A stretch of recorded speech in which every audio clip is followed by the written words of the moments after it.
श्री स्वामी समर्थ। जय जय स्वामी समर्थ। स्वामींचं नाव घेऊन मी आजच्या ह्या नवीन व्हिडिओला सुरुवात करते। हिंदू धर्मात अमावास्या तिथीला विशेष महत्त्व आहे।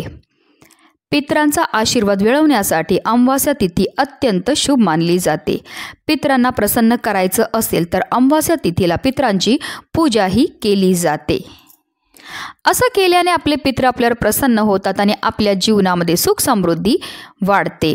पंचांगानुसार 2024च्या मार्गशीर्ष महिन्यातील कृष्ण पक्षातील अमावास्या तिथी 30 डिसेंबरला पहाटे 4:01 सुरू होणार आहे, तर दुसऱ्या दिवशी म्हणजेच 31 डिसेंबरला पहाटे 3:56 असणार आहे। आणि उद्या तिथीनुसार 30 डिसेंबरला अमावास्या साजरी करण्यात येणार आहे। 30 डिसेंबरला सोमवार असल्याने या तिथीला सोमवती अमावास्या असे म्हटले जाते। या दिवशी श्री हरी विष्णू, माता लक्ष्मी तसेच महादेव आणि माता पार्वतीची पूजा केली जाते। ही पूजा केल्याने आपल्या जीवनामध्ये सुख समृद्धी ऐश्वर्य हे कायम टिकून राहते। या दिवशी काही सोपे उपाय करून तुम्ही तुमच्या आयुष्यात प्रगतीही करू शकता।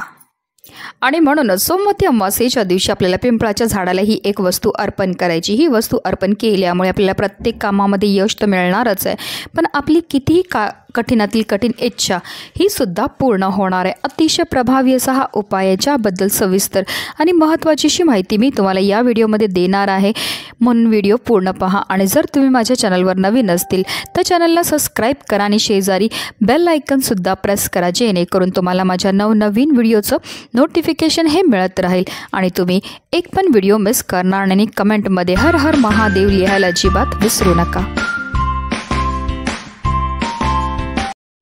सोमवती अमावास्येच्या दिवशी आपल्याला सकाळी लवकर उठून स्नान करायचे, स्वच्छ वस्त्र हे परिधान करायचे, त्यानंतर पाण्यात लाल चंदन आणि गुळ मिसळून सूर्यदेवाला आपल्याला जल हे अर्पण करायचे। जल अर्पण करताना आपल्याला ओम सूर्यदेवाय नमः, ओम आदित्याय नमः या मंत्राचा जप हा करायचा। त्यानंतर आपल्याला विधिवत श्री हरी विष्णू, माता लक्ष्मी तसेच महादेव आणि माता पार्वतीची पूजाही करून घ्यायची। त्याचबरोबर या दिवशी तुळशीच्या पूजनाला सुद्धा विशेष महत्त्व हे दिलं जातं।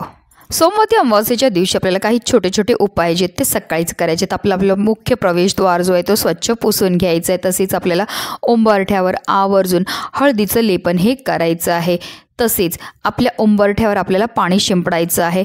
त्याचबरोबर उंबरठ्याच्या दोन्ही बाजूला सुद्धा आपल्याला थोडं थोडं पाणी हे टाकायचं आहे, कारण अमावास्येच्या दिवशी आपले पित्र मृत्यू लोकातून ह्या भूतलावर येतात आणि ते आपल्या उंबरठ्यावर असतात, आणि जेव्हा आपण असं हे जल आपल्या उंबरठ्यावर शिंपडतो त्यामुळे आपले पित्र ते जल ग्रहण करतात आणि ते तृप्त होतात आणि आपल्याला ते सुखी संसाराचा आशीर्वाद देत असतात।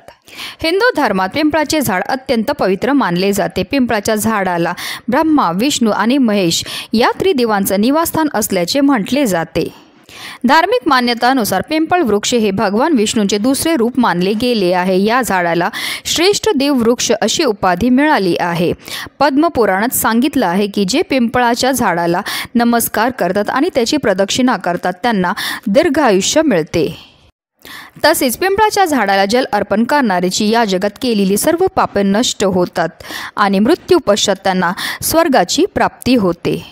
पिंपळाच्या झाडाच्या मुळाशी भगवान विष्णू वास करतात, भगवान शंकर झाडाच्या देठात आणि ब्रह्माजी कपाळावर वास करतात असे म्हटले जाते। अशात जी लोक पिंपळाच्या झाड लावतात आणि त्याचे रक्षण करतात, यासोबतच श्रद्धेने आणि स्वच्छ मनाने पिंपळाच्या झाडाला स्पर्श करून पूजा करतात, त्या भक्तांना धन, स्वर्ग आणि मोक्षाची प्राप्ती होते।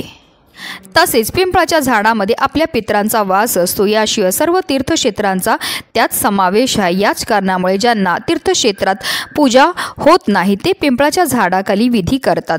पिंपळाच्या झाडाखाली यज्ञ, पूजा, पुराण कथे करणे उत्तम मानले जाते। तसेच शनिदेव सुद्धा पिंपळाच्या झाडामध्ये वास करतात। जे लोक पिंपळाच्या झाडाला जल अर्पण करतात आणि त्याखाली दिवा लावतात त्यांना शनीच्या 7.5 किंवा ध्येयाच्या वेळेस त्रास सहन करावा लागत नाही। अशा लोकांवर शनिदेवाची कृपाही होत असते। आणि अमावास्येच्या दिवशी साक्षात माता लक्ष्मी पिंपळ वृक्षाच्या पानांमध्ये वास करते।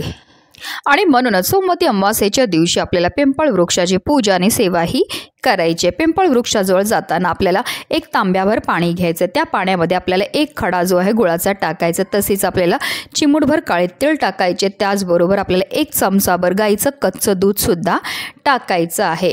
त्याचबरोबर आपल्याला एक दिवासुद्धा तयार करून घ्यायचा। आता हा दिवा तुम्ही मातीची पंती घेतली तरीही चालणार आहे, किंवा अगदी तुम्ही कणकेपासून दिवा तयार करून घेतला तरीही चालणार आहे, कारण सर्व दिव्यांमध्ये सर्वश्रेष्ठ दिवा जो आहे तो कणकेचा असतो। तो आपल्याला काय करायचं, कणिक घट्ट मळायचं आहे आणि त्यापासून आपल्याला एक दिवा हा तयार करायचा। ह्या दिव्यामध्ये आपल्याला 2 वातीची 1 वात करून लांब वातही टाकायचे। तसेच ह्या दिव्यामध्ये तुम्ही मोहरीचं तेल टाकलं तरीही चालणार आहे, किंवा अगदी तुम्ही शुद्ध गाईच्या तुपाचा दिवा तयार करून घेऊन गेले तरीही चालणार आहे।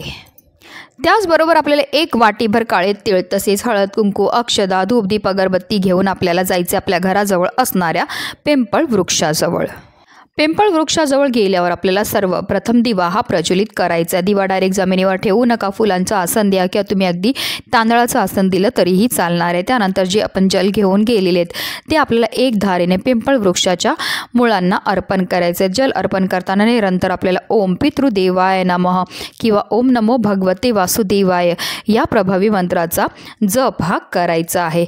त्यानंतर आपल्याला पिंपळ वृक्षाला हळद, कुंकू, अक्षदा, धूपदीप, अगरबत्ती दाखवून घ्यायची आहे। फुलं घेऊन गेले असेल तर ती अर्पण करून घ्यायची आहे।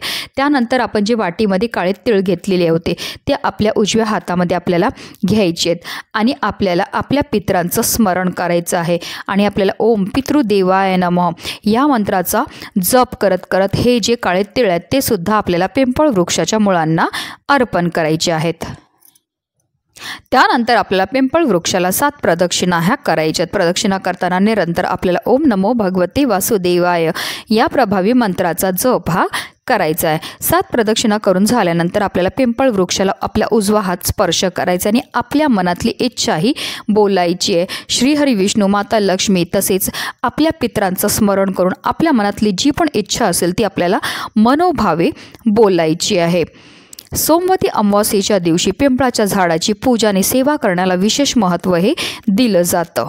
अतिशय प्रभावी असा हा उपाय केल्यामुळे आपली कितीही कठीणातील कठीण इच्छा आहे ही साक्षात श्रीहरी विष्णू आणि माता लक्ष्मी पूर्ण करणार आहेत। आपल्या आयुष्यामध्ये असणारा प्रकारातला प्रकार पितृदोष, ग्रहदोष, शत्रुबाधा तर नष्ट होणारच आहे, पण आपल्या 7 पिढ्यांचं दारिद्र्य नष्ट होऊन आपल्या संपूर्ण कुटुंबाची भरभरून अशी प्रगती होणार आहे। म्हणूनच व्हिडिओ जास्तीत जास्त लोकांपर्यंत शेअर करा, जेणेकरून प्रत्येकाच्या आयुष्याचं कल्याण हो हीच मनामध्ये इच्छा। श्री स्वामी समर्थ। जय जय स्वामी समर्थ।